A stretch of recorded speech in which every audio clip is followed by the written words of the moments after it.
कुछ हो रहा है वो सब पहले भी हो चुका है और बहुत जल्द प्रलय आने वाला है। और फिर वही व्यक्ति कहे कि सच्चा ज्ञान सिर्फ हमारे पास है, तो आप क्या करेंगे? बिलीव करेंगे उस पर या सवाल करेंगे? आज की वीडियो में हम अंधविश्वास नहीं, लॉजिकल एनालिसिस करेंगे। आज बात होगी ब्रह्म कुमारी आश्रम की।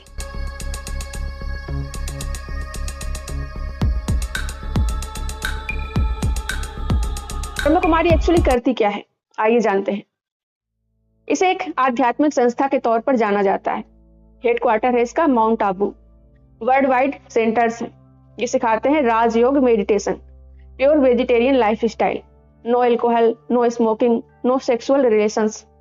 शादी में भी पति पत्नी के सेक्स को अपवित्र मानते हैं। सुबह 4 बजे उठकर मेडिटेशन करना होता है। डेली मुरली क्लास होती है जिसे डिवाइन मैसेज माना जाता है। मुरली वाड़ी ब्रह्म कुमारी संस्थान में रोज पढ़ी जाने वाली एक आध्यात्मिक एजुकेशन मानी जाती है, जिसे वे परमात्मा शिव बाबा का संदेश मानते हैं।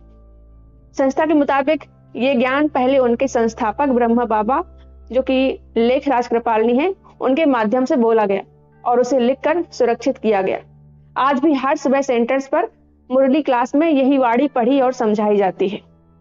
मुरली में आत्मा परमात्मा का ज्ञान, कर्म और पुनर्जन्म, राजयोग ध्यान, ब्रह्मचर्य और दुनिया के परिवर्तन जैसे कि कलयुग से सतयुग जैसे विषय शामिल होते हैं। बाहरी लोग इसे सामान्य धार्मिक प्रवचन मानते हैं, जबकि अनुयायी इसे सीधा ईश्वरीय संदेश मानते हैं और यहीं से मतभेद शुरू होते हैं। हालांकि इसके एक पॉजिटिव साइड भी हैं। कई लोग कहते हैं कि उन्हें शांति का एहसास हुआ, स्ट्रेस कम हुआ, एडिक्शन छूटी। ब्रह्म कुमारी का एक सकारात्मक पक्ष ये है कि ये संस्था आत्मिक समानता और आंतरिक परिवर्तन पर जोर देती है। मैं आत्मा हूं की अवधारणा के माध्यम से जाति, धर्म, लिंग और सामाजिक पहचान से ऊपर उठकर मानव को एक समान आत्मा के रूप में देखने का संदेश दिया जाता है। इसके केंद्र सभी धर्मों और बैकग्राउंड के लोगों के लिए खुले होते हैं, जहां राजयोग ध्यान सिखाया जाता है। ये ध्यान पद्धति मानसिक शांति, तनाव कम करने और सकारात्मक सोच विकसित करने में सहायक मानी जाती है। वहीं इसका दूसरा महत्वपूर्ण पक्ष है महिलाओं को नेतृत्व में स्थान देना और सादा नशा मुक्त जीवन का संदेश है। ब्रह्म कुमारी की विशेषता यही रही है कि इसकी प्रशासनिक और आध्यात्मिक कमान लंबे समय तक महिलाओं के हाथों में रही है, जिससे महिलाओं के सशक्तिकरण की एक अलग मिसाल सामने आई। संस्था शाकाहार, धूम्रपान और शराब से दूरी और अनुशासित जीवन शैली पर जोर देती है, जिससे स्वास्थ्य और आत्मनियंत्रण को बढ़ावा मिलता है।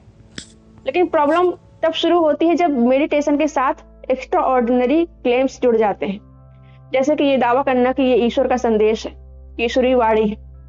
तो ये सिर्फ अंधविश्वास होता है। ब्रह्म कुमारी का मेन कॉन्सेप्ट है पूरी दुनिया 5000 साल के फिक्स्ड साइकिल में घूमती है, यानी कि same souls, same roles, same events repeat होते हैं। ये ऐसा मानते हैं, मतलब कि उनके हिसाब से आप पहले भी मेरा ये वीडियो देख चुके हैं और मैं पहले भी ये सब बोल चुकी हूँ। यहाँ सवाल उठता है कि सबूत क्या है? साइंस कहता है कि पृथ्वी लगभग 4.5 बिलियन साल पुरानी है। ह्यूमन एवोल्यूशन लाखों साल पुरानी है। तो 5000 साल का एग्जैक्ट साइकिल कहाँ से आया? इसका जवाब है, ये साइंटिफिक थ्योरी नहीं है, ये बस अंधविश्वास है, एक बिलीफ सिस्टम है। जब किसी ग्रुप को बार बार बताया जाता है कि दुनिया खत्म होने वाली है या बहुत बड़ा विनाश आने वाला है, तो इंसान का दिमाग सर्वाइवल मोड में चला जाता है। डर बॉडी में स्ट्रेस हार्मोन्स बढ़ा देता है और हमारी सोच नैरो हो जाती है। ऐसे समय में हम लॉन्ग टर्म लॉजिक या एविडेंस नहीं देखते, बल्कि तुरंत सेफ्टी ढूंढते हैं कि कौन बचाएगा, किसकी सुनूं, कहाँ जाऊं, और साथ में अर्जेंसी भी जोड़ दी जाए, जैसे कि कहा जाए कि हमसे अभी जोड़ो, अभी बदलो, टाइम कम है। तो दिमाग जल्दी डिसीजन लेता है बिना गहराई से सोचने के। साइकोलॉजी में इसे फियर बेस्ड मोटिवेशन कहा जाता है। समस्या ये नहीं है कि लोग आध्यात्मिक बनना चाहते हैं। समस्या तब होती है जब आध्यात्म का आधार आंतरिक शांति की जगह डर बन जाए। डर कुछ समय के लिए अनुशासन ला सकता है, लेकिन लॉन्ग टर्म में एंजाइटी, डिपेंडेंसी और ब्लाइंड ट्रस्ट बढ़ा सकता है। हेल्दी आध्यात्मिकता आइडियली क्यूरियोसिटी, अंडरस्टैंडिंग और कंपैशन पर टिकती है, ना कि अगर नहीं माने तो विनाश वाली लैंग्वेज पर। अगर कोई कहे कि टाइम बहुत कम है, दुनिया खत्म होने वाली है, और कहे कि सिर्फ हमारे पास समाधान है, सॉल्यूशन है, तो तुरंत रिएक्ट नहीं करना चाहिए। थोड़ा रुकना चाहिए, सबूत देखना चाहिए, हिस्ट्री देखना चाहिए, सवाल करना चाहिए। और यहाँ मुरली को डिवाइन मैसेज माना जाता है। कहा जाता है कि परमात्मा इनके माध्यम से बोल रहे हैं। जब किसी टीचिंग को डिवाइन मैसेज कहा जाता है और ये दावा किया जाता है कि परमात्मा सीधे एक खास माध्यम से बोल रहे हैं, तो ये बात सामान्य प्रवचन से अलग लेवल पर चली जाती है, क्योंकि अब वो सिर्फ विचार या इंटरप्रिटेशन नहीं रह जाता, वो फाइनल ट्रुथ बन जाता है, यानी अंतिम सत्य। यहाँ पहला लॉजिकल सवाल उठता है, अगर गॉड यूनिवर्सल यानी सर्वव्यापी और सबका है, तो कम्युनिकेशन एक ही ऑर्गेनाइजेशन या एक ही चैनल तक सीमित क्यों होगा? क्या दैवी संदेश को संस्थागत परमिशन की जरूरत है? दूसरा पहलू संदेह का है। अगर कोई व्यक्ति मुरली या डिवाइन क्लेम पर सवाल उठाए, तो क्या उसे आध्यात्मिक कमजोर या कम आस्थावान माना जाएगा? जब किसी सिस्टम में सवाल को कमजोरी समझा जाने लगे, तो खुला संवाद कम हो जाता है। हेल्दी स्पिरिचुअल स्पेस में सवाल पूछना ग्रोथ का हिस्सा होता है, लेकिन एक्सक्लूसिव क्लेम वाले ढांचे में सवाल को रिबेलियन की तरह देखा जाता है। यही जगह क्रिटिकल थिंकिंग और बिलीफ के बीच टेंशन पैदा करती है। हिस्ट्री बताती है कि जहां भी सिर्फ हमारे पास सच्चाई है जैसा क्लेम आता है, वहां धीरे धीरे पावर स्ट्रक्चर बन जाता है, क्योंकि अगर सच एक जगह सेंट्रलाइज्ड है, तो अथॉरिटी भी वहीं सेंट्रलाइज्ड हो जाती है। फिर इंटरप्रिटेशन, गाइडेंस और वैधता उसी सोर्स से तय होती है। ये पैटर्न सिर्फ एक संस्था तक सीमित नहीं है, कई धार्मिक और वैचारिक मूवमेंट में देखा गया है। इसलिए एक्सक्लूसिव डिवाइन क्लेम को इमोशनल नहीं बल्कि लॉजिकल लेंस से देखना जरूरी है। ब्रह्म कुमारी के सबसे कंट्रोवर्शियल पॉइंट है शादीशुदा कपल्स को भी सेक्सुअल रिलेशन छोड़ने की सलाह।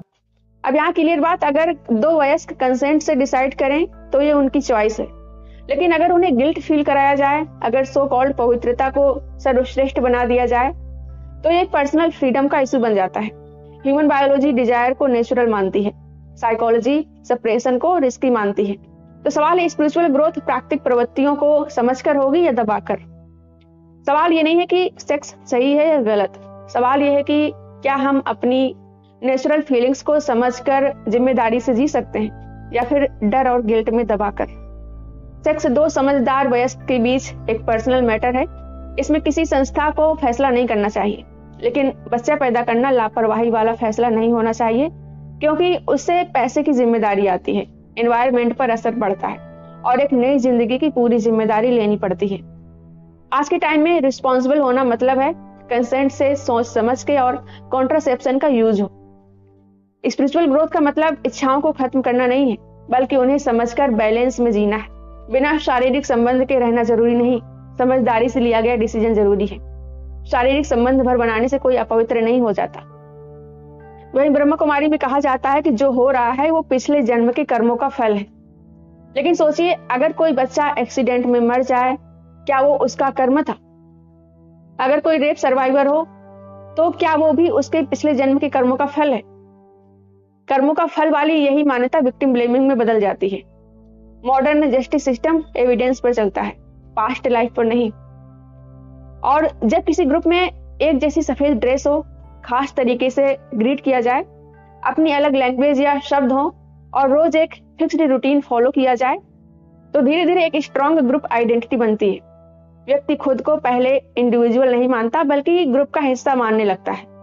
सोशल साइकोलॉजी बताती है कि जब ग्रुप आइडेंटिटी बहुत स्ट्रॉन्ग हो जाती है, तो इंसान अक्सर ग्रुप की बात को बिना ज्यादा सवाल किए मान लेता है, क्योंकि उसे लगाव और स्वीकृति चाहिए होती है। ये हर रिलीजन, हर विचार या हर संस्था में हो सकता है। डिसिप्लिन अपने आप में गलत नहीं है, रूटीन भी गलत नहीं है। असली सवाल यह है कि क्या यहाँ सवाल पूछने की आजादी है? अगर कोई मेंबर कहे कि मुझे डाउट है, तो क्या उसे समझाया जाएगा या चुप कराया जाएगा? एक हेल्दी ग्रुप वही होता है जहां डिसएग्रीमेंट को दुश्मनी नहीं माना जाता। लेकिन ब्रह्म कुमारी जैसी जगहों पर सवाल पूछने की आजादी नहीं होती। बस वहां के मुखिया जो आदेश दें वही मानना होता है, और जो सवाल करे तो उसे गलत बोला जाता है। वहीं जब कोई ऑर्गेनाइजेशन डोनेशन पर चलती है और उसके पास बड़ी बड़ी प्रॉपर्टीज होती हैं, तो एक सिंपल सवाल उठता है, पैसा कहाँ से आ रहा है और कहाँ खर्च हो रहा है? ये जानना गलत नहीं है। जो लोग डोनेशन देते हैं, उन्हें ये जानने का हक है कि उनका पैसा किस काम में इस्तेमाल हो रहा है।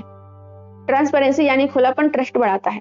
अगर फाइनेंशियल डिटेल्स साफ साफ पब्लिक हो, तो लोगों का भरोसा मजबूत होता है। लेकिन अगर जानकारी क्लियर ना हो, तो शक पैदा होना स्वाभाविक है। और ये सवाल सिर्फ एक संस्था पर नहीं, हर धार्मिक या सामाजिक ऑर्गेनाइजेशन पर बराबर लागू होता है। पिछले सालों आगरा में प्रजापति ब्रह्म कुमारी आश्रम से एक मामला सामने आया। जहां 2 सगी बहनों ने आत्महत्या कर ली। सुसाइड नोट में उन्होंने कुछ लोगों पर पैसे हड़पने और आश्रम में अनैतिक गतिविधियों के आरोप लगाए थे। वही इनके कुछ आश्रमों से जुड़े व्यक्तियों पर यौन उत्पीड़न और दुष्कर्म जैसे आरोप भी लगाए गए।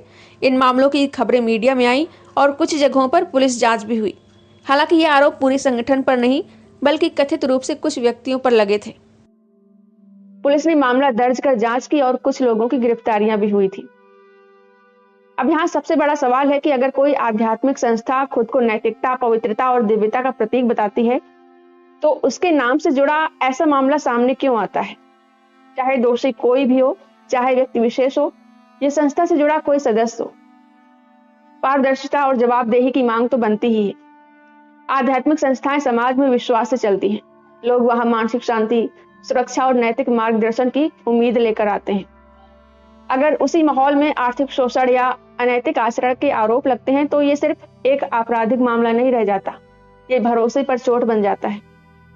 अब एक और बड़ा सवाल उठाया जाता है, क्या मेडिटेशन यूजफुल है? इसका जवाब है हाँ।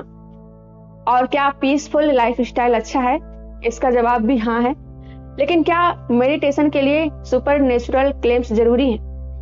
क्या आंतरिक शांति के लिए प्रलय की कहानी चाहिए? क्या स्पिरिचुअलिटी का मतलब साइंटिफिक रियलिटी से डिस्कनेक्ट होना है? जवाब है नहीं।